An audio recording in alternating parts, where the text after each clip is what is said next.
வலதுசாரிகள் அரசமைப்பு சட்டத்திற்கு எதிராக சிந்திக்கிறார்கள். இடதுசாரிகள் அரசமைப்பு சட்டத்தை பாதுகாக்க போராடி கொண்டிருக்கிறோம். சாதி பெருமை பேசுவது அம்பேத்கரியமாகாது. சாதி ஒழிப்பை பேசுவதுதான் அம்பேத்கரியம். நெட்டவிளை சீனிவாசன் அவர்கள் சாதி பெருமை பேசுவதற்காக அந்த சங்கத்தை தொடங்கவில்லை, சாதி ஒழிப்புக்காக நாம் தலை நிமிர்வோம், தாழ்வெண்ணம் கூடாது என்று உரத்து பேசுவதற்காக அவர் பயன்படுத்திய சொற்றொடர்.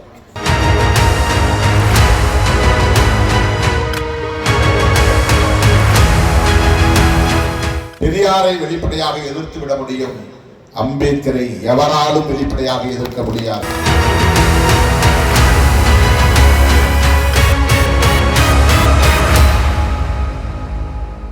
பணியாளர்களின் நலச்சங்கத்தின் பொன்விழா. ஆகவே அவர்களின் நலன்களை கருத்தில் கொண்டு நாம் செயல்பட வேண்டிய ஒரு தேவை உள்ளது. அண்ணாமலை அவர்களிடத்திலே நான் கேட்டுக்கொண்டேன், இடையிலே பலரையும் பேச வைக்க முயற்சிக்க வேண்டாம், சட்டமன்ற உறுப்பினர்களை நேரடியாக பேச சொல்லுங்கள், நேரத்தை முடிந்த அளவுக்கு சுருக்கி நிகழ்வை முடித்துக் கொள்ளுங்கள் என்று கேட்டுக்கொண்டேன்.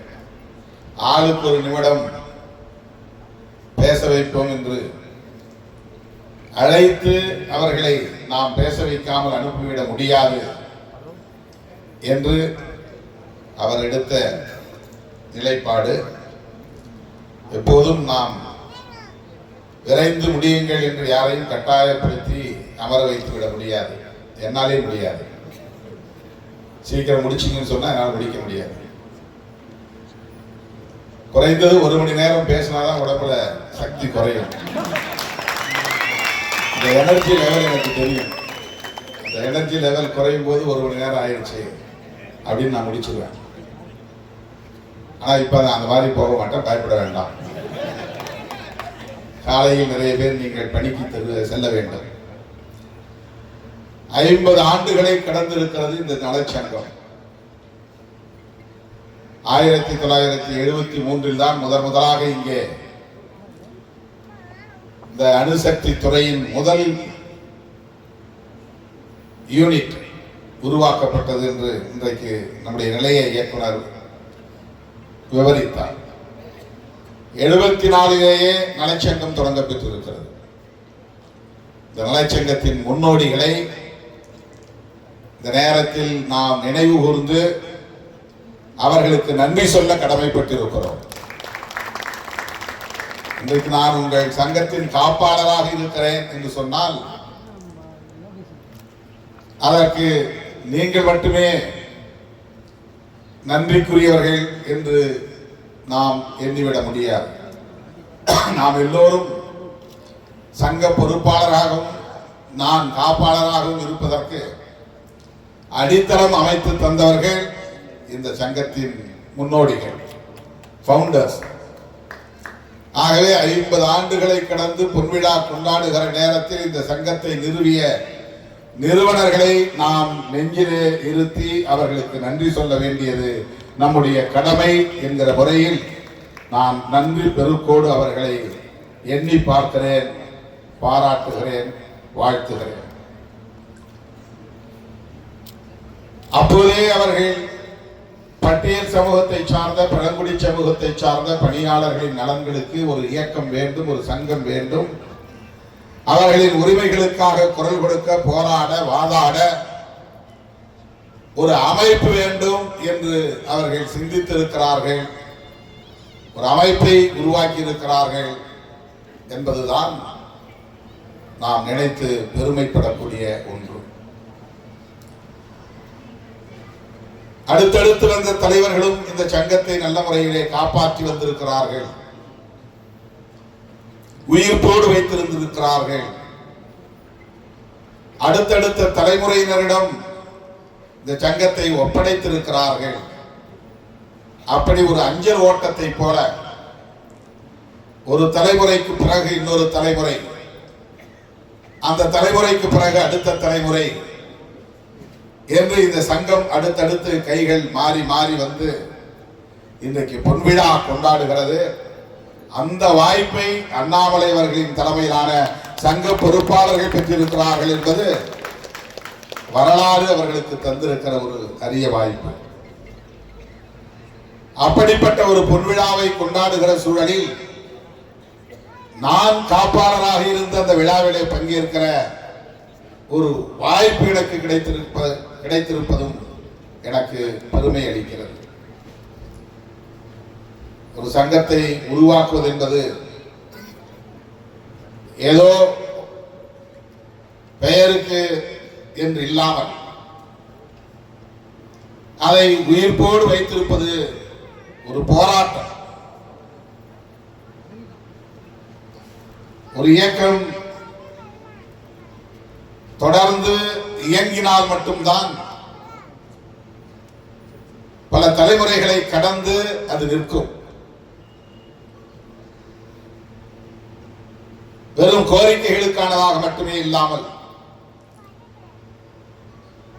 மக்களின் நலன்களை கருத்தில் கொண்டு புரட்சியாளர் அம்பேத்கர் அவர்களின் கொள்கைகளை ஏற்றுக்கொண்டு தந்தை பெரியாரின் அரசியலை புரிந்து கொண்டு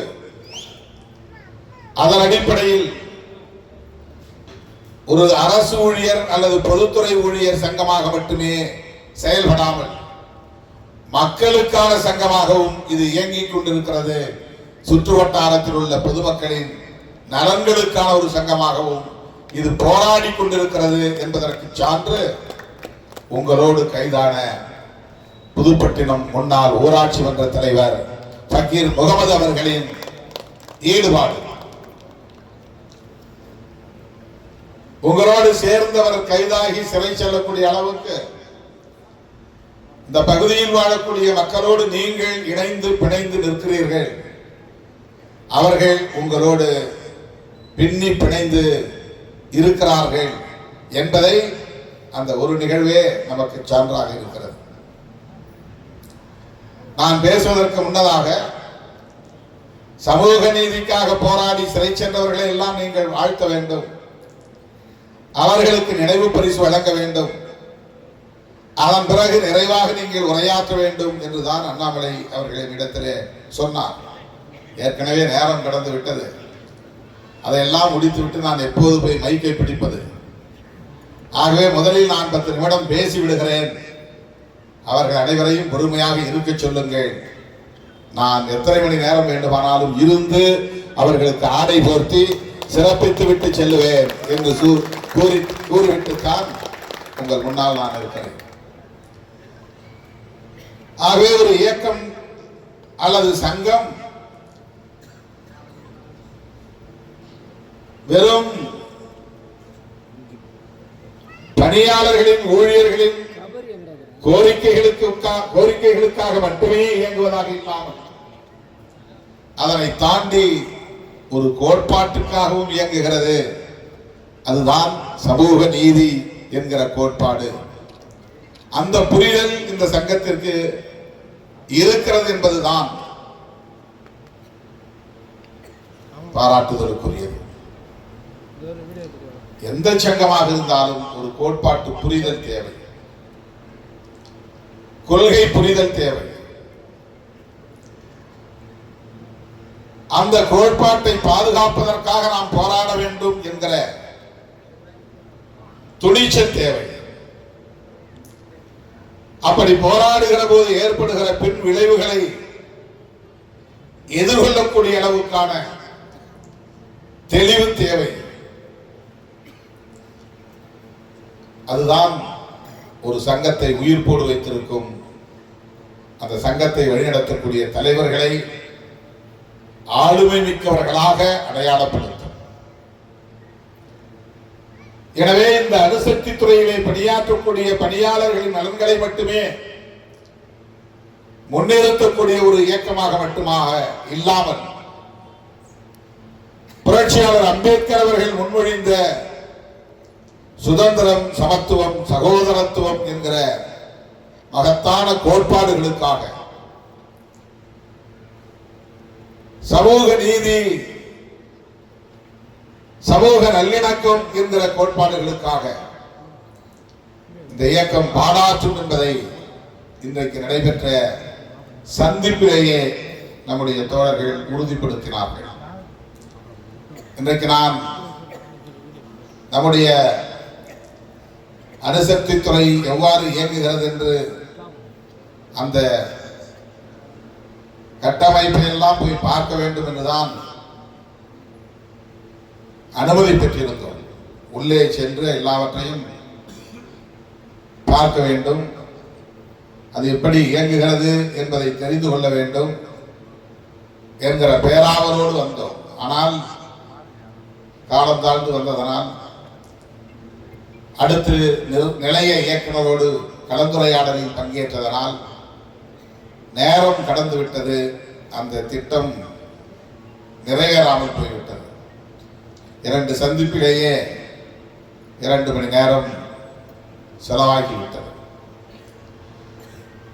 அந்த சந்திப்பிலே என்ன பேசினோம் அதுதான் மிக முக்கியமானது. அந்த சந்திப்பிலே இந்த வட்டாரத்தை சார்ந்த பொதுமக்கள் 1972-73 அந்த காலகட்டத்திலே நிலத்தை கையகப்படுத்திய போது அந்த நிலங்களை எல்லாம் பறிகொடுத்து விட்டு வெளியேறிய பொதுமக்கள்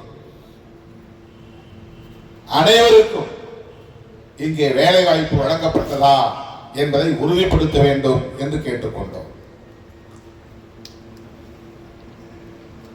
அடுத்து புதிதாக உருவாகக்கூடிய வேலை வாய்ப்புகளில் இந்த வட்டாரத்தை சார்ந்த பொதுமக்களுக்கு, தகுதியுள்ளவர்களுக்கு வேலை வாய்ப்பிலே முன்னுரிமை வழங்கப்பட்டிருக்கிறதா என்ற கேள்விகளை எழுப்பினோம். இல்லை என்றால் அதில் கவனம் செலுத்த வேண்டும், அவர்களுக்கு முன்னுரிமை வழங்க வேண்டும். முன்னுரிமை வழங்கி இந்த பகுதியில் உள்ள பொதுமக்களை வஞ்சித்து விடக்கூடாது, ஏமாற்றிவிடக் கூடாது என்பதை எடுத்துரைத்தோம். ஏறத்தாழ 1.5 மணி நேரம் அந்த சந்திப்பு நடந்தது. அதே போல ஒப்பந்த பணிகளில் SC/ST மற்றும் OBC சமூகங்களை சார்ந்தவர்களுக்கு முன்னுரிமை வழங்க வேண்டும். சொல்ல போனால் அதில் இடஒதுக்கீடு வழங்க வேண்டும். ஜெம் போர்ட்டல் என்கிற இணையதளத்தின் மூலமாக பதிவு செய்து அவர்கள் ஏலம் கேட்க யார் முன்வருகிறார்களோ அவர்களில் L1 என்கிற நபரை தேர்வு செய்து அதன் அடிப்படையில் தான் ஒப்பந்த பணிகள் வழங்கப்படுகின்றன என்கிற விளக்கத்தை அவர்கள் தந்தார்கள். என்றாலும் அவர்களில் குறிப்பிட்ட அளவுக்கான எண்ணிக்கையில் SC/ST மற்றும் OBC பிரிவை சார்ந்தவர்களுக்கு வாய்ப்பு வழங்க வேண்டும் என்று கேள்வி எழுப்பிய போது ஏற்கனவே 3% அப்படி நாங்கள் வழங்கி வருகிறோம் என்கிற தகவலையும் சொன்னார்கள். இனி கூடுதலாக அதில் கவனம் செலுத்துவோம் என்கிற வாக்குறுதியையும் தந்தார்கள்.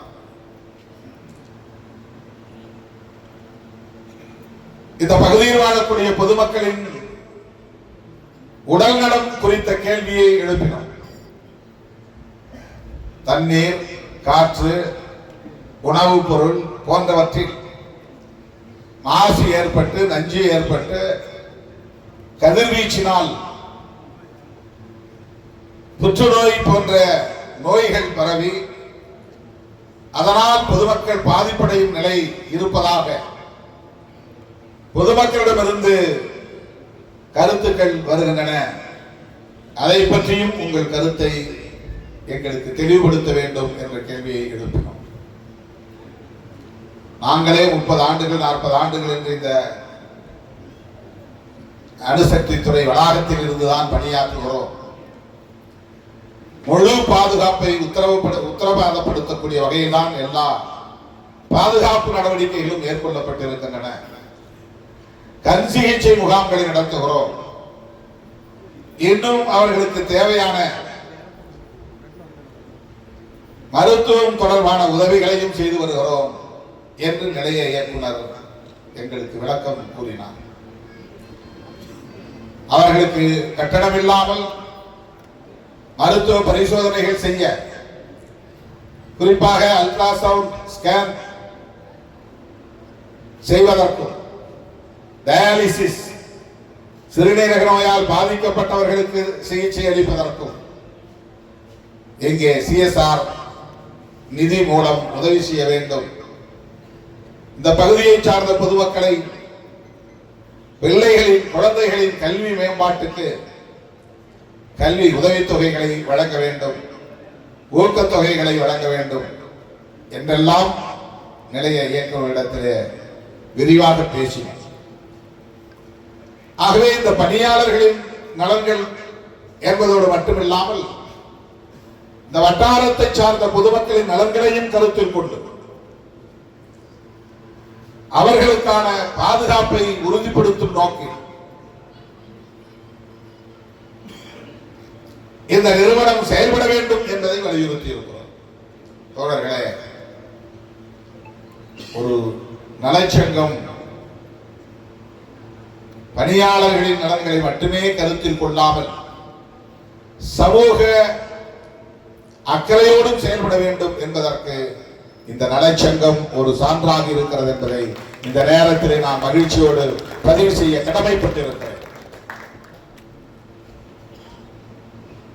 புரட்சியாளர் அம்பேத்கர் அவர்கள் புதிய இந்தியாவை கட்டமைப்பதற்காக அல்லும் பகலும் சிந்தித்து அரும்பாடுபட்டு இன்னும் பல 10 ஆண்டுகள் வாழ்ந்திருக்க வேண்டியவர் 65 வயதிலேயே காலமாக நேர்ந்தது. பெரியார் 93, 94 வயது வரையில் வாழ்ந்தார். தந்தை பெரியாரை போல புரட்சியாளர் அம்பேத்கர் அவர்களும் 90 வயது வரையில் வாழ்ந்திருப்பாரே. ஆனால் இந்தியா இன்றைக்கு உலக அரங்கில் தலை நிமிர்ந்து நிற்கும். அவர் விரும்பிய புதிய இந்தியாவை கட்டமைத்திருப்பார். சாதியவாத சக்திகள், மதவாத சக்திகள்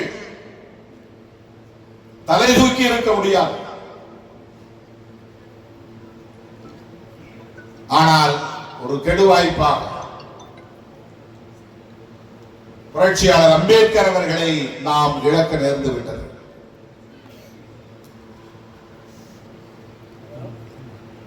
ஒரு நாளைக்கு 3 மணி நேரம் 4 மணி நேரம் மட்டுமே உறங்கி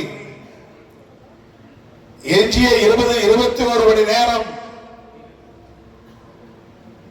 படிக்கவும் எழுதவும் என்று அரும்பாடுபட்ட புரட்சியாளர் அம்பேத்கர் அவர்கள் அரசமைப்பு சட்டம் என்கிற ஒரு மாபெரும் ஆயுதத்தை நமக்கு வழங்கி சென்றிருக்கிறார். அந்த படைப்பு அவருடைய படைப்புகளிலேயே மிக உயர்ந்தது. அவருடைய உழைப்பிலேயே மிக கடினமான உழைப்பு. அவருடைய கனவை நனவாக்குவதற்கான ஒரு பேர் ஆயுதம் அது. இன்றைக்கு இந்தியாவில் நடைபெற்றுக் கொண்டிருக்கிற அத்தனை விவாதங்களும் அரசமைப்பு சட்டத்திற்கு ஆதரவாக ஒரு புறம், எதிராக ஒரு புறம் என்ற அடிப்படையில் தான் நிகழ்ந்து கொண்டிருக்கின்றன. இன்றைக்கு அரசியல் தளத்திலும் பிற தளங்களிலும் ஏற்பட்டிருக்கிற அனைத்து தாக்கங்களும் பக்க விளைவுகளும் புரட்சியாளர் அம்பேத்கர் அவர்களால் வகுத்தளிக்க பெற்ற அரசமைப்பு சட்டத்தால் நிகழ்ந்து வருபவை.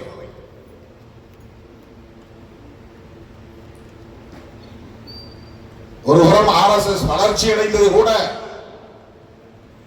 அரசமைப்பு சட்டம் ஏற்படுத்திய தாக்கத்தின் பக்க விளைவுதான். ஒருபுறம் பிஜேபி ஆட்சிக்கு வந்தது கூட இந்த அரசமைப்பு சட்டம் ஏற்படுத்திய தாக்கத்தின் ஒரு கேடான பக்க விளைவுதான். இந்த சட்டம் அவர்களை அச்சுறுத்தியது. அவர்களை உசுப்பியது, அவர்களை விழித்துக் கொள்ள செய்தது,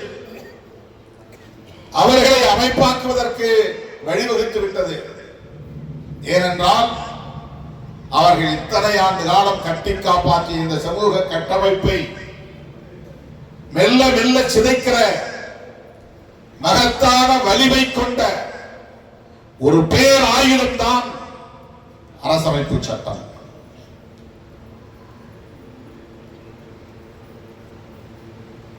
மனு தர்மம், மனு சாஸ்திரம்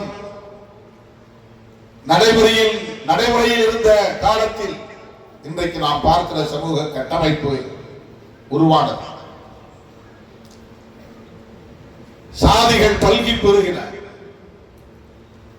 வர்ணாசிரம தர்மப்படி ஆட்சிகள் நடந்தன.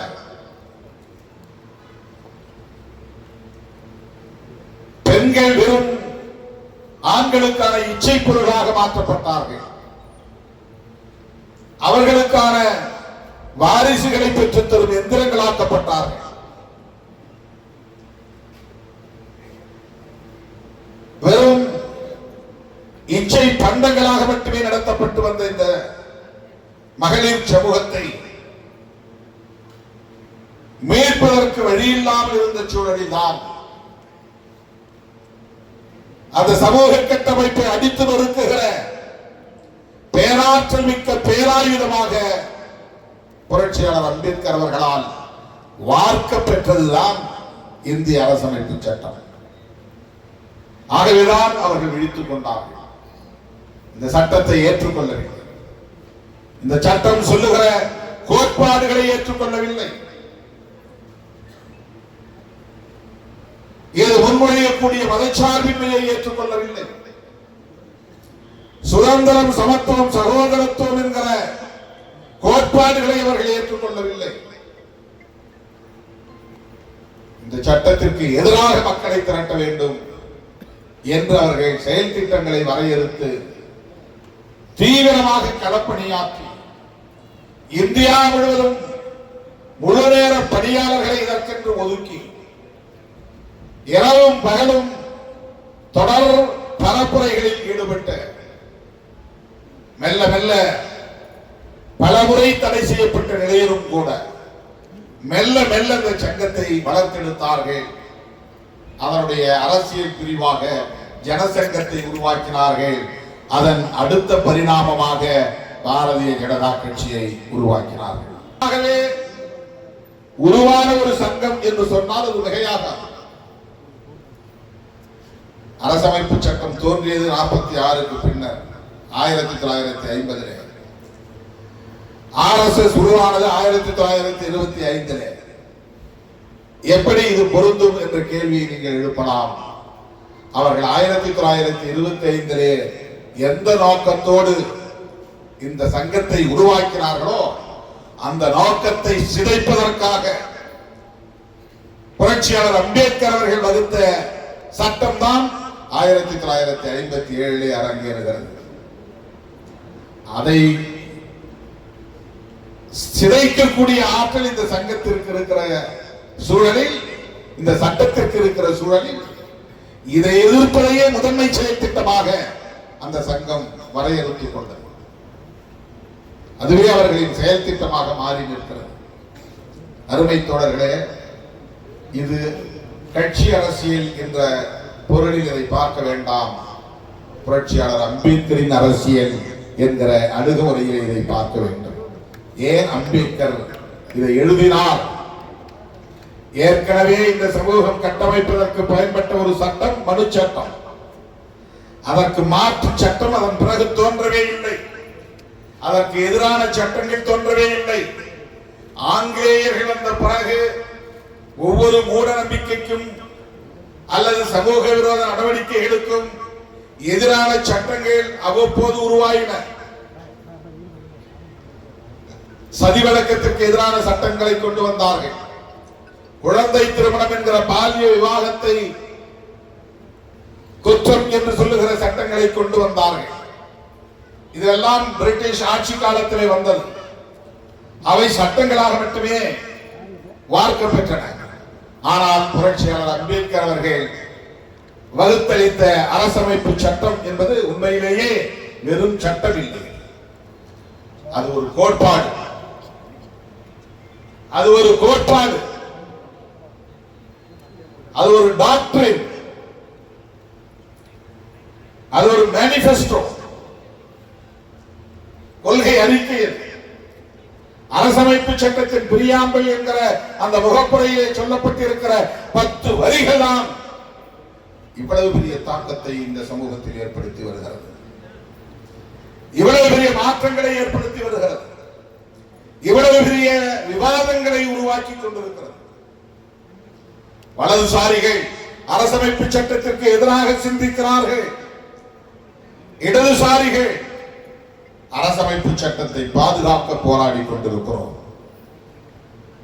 அது இஸ்லாமிய அமைப்புகளாக இருக்கலாம், கிறிஸ்தவ அமைப்புகளாக இருக்கலாம், அல்லது இந்த DAE SC ஊழியர் சங்கமாக இருக்கலாம், விடுதலை சிறுத்தைகள் கட்சியாக இருக்கலாம், கம்யூனிஸ்ட் கட்சிகளாக இருக்கலாம், திராவிட கட்சிகளாக இருக்கலாம். இவை அனைத்தும் வலதுசாரி அரசியலுக்கு எதிராக போராடி கொண்டிருக்கின்றன. ஆனால் அது அரசமைப்பு சட்டத்திற்கு ஆதரவானது, புரட்சியாளர் அம்பேத்கருக்கு ஆதரவானது என்பதை நாம் புரிந்து கொள்ள வேண்டும். அரசமைப்பு சட்டத்தை எதிர்க்கிறார்கள் என்றால் அம்பேத்கரை எதிர்க்கிறார்கள் என்று பொருள். உங்களுக்கு ஒரு கேள்வி எழும், பாஜகவினரே அம்பேத்கர் ஜெயந்தியை கொண்டாடுகிறார்களே, அப்புறம் எப்படி அவங்க அம்பேத்கரின் எதிரிகள் என்கிறீர்கள்? பிரதமரே அம்பேத்கர் சிலைக்கு மாலை அணிவித்து அவர்கள் காலடியை தொட்டு வணங்குகிறாரே, எப்படி அவரை நீங்கள் அம்பேத்கரின் எதிரி என்கிறீர்கள்? அரசமைப்பு சட்ட நாளில் அரசமைப்பு சட்டத்தை தொட்டு உறுதிமொழி ஏற்கிறார்களே, அவர்கள் எப்படி அம்பேத்கரின் எதிரியாக இருக்க முடியும்? திருமாவளவன் சொல்லுவது தவறு. அவர்கள் எப்போதும் அம்பேத்கருக்கு எதிராக இருந்ததில்லை, அரசமைப்பு சட்டத்திற்கு எதிராக இருந்ததில்லை என்று ஒரு கேள்வி எழும். ஆனால் நீங்கள் நுட்பமாக பார்க்க வேண்டும், இவையெல்லாம் அவர்கள் ஒரு உத்திகளாக கையாளுகிறார்கள் என்பதுதான் உண்மை. அவர்களின் உண்மையான எதிரி அரசமைப்பு சட்டம். இன்னும் நுட்பமாக சொல்ல வேண்டுமானால் அவர்களின் உண்மையான எதிரி புரட்சியாளர் அம்பேத்கர். வெளிப்படையாக அவர்களால் சொல்ல முடியாது. பெரியாரை வெளிப்படையாக எதிர்த்து விட முடியும், அம்பேத்கரை எவராலும் வெளிப்படையாக எதிர்க்க முடியாது. சாதியவாதம் பேசுகிற சில்லறைகள் வேண்டுமானால் திருட்டுத்தனமாக அம்பேத்கர் சிலைக்கு செருப்பு மாலை போட முடியுமே தவிர வெளிப்படையாக எந்த ஒரு அரசியல் சக்தியாலும் அம்பேத்கரை எதிர்க்க முடியாது. அதற்கு வாய்ப்பே கிடையாது. உலகத்தில் ஒரு தலைவரை கோடிக்கணக்கான மக்கள், இந்தியாவிலே 30 கோடிக்கு மேலானவர்கள் பல்வேறு சாதிகளாக மாநிலம் தோறும் பிரிந்து கிடக்கலாம். ஆனால் 30 கோடிக்கு மேலான மக்கள் குலதெய்வமாக ஏற்றுக்கொண்ட ஒரு மகத்தான ஆளுமை புரட்சியாளர் அம்பேத்கர். அவ்வளவு பெரிய மக்கள் சமூகத்தை எந்த அரசியல் கட்சியும் பகைத்துக் கொள்ள முடியாது.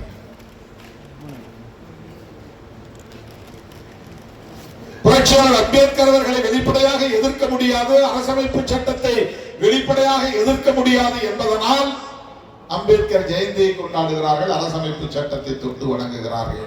ஆனால் அவர்கள் அனைத்து செயல்பாடுகளும், அவர்களின் அனைத்து செயல்பாடுகளும் அரசமைப்பு சட்டத்திற்கு எதிரானவை என்பதை நீங்கள் மறந்துவிடக் கூடாது.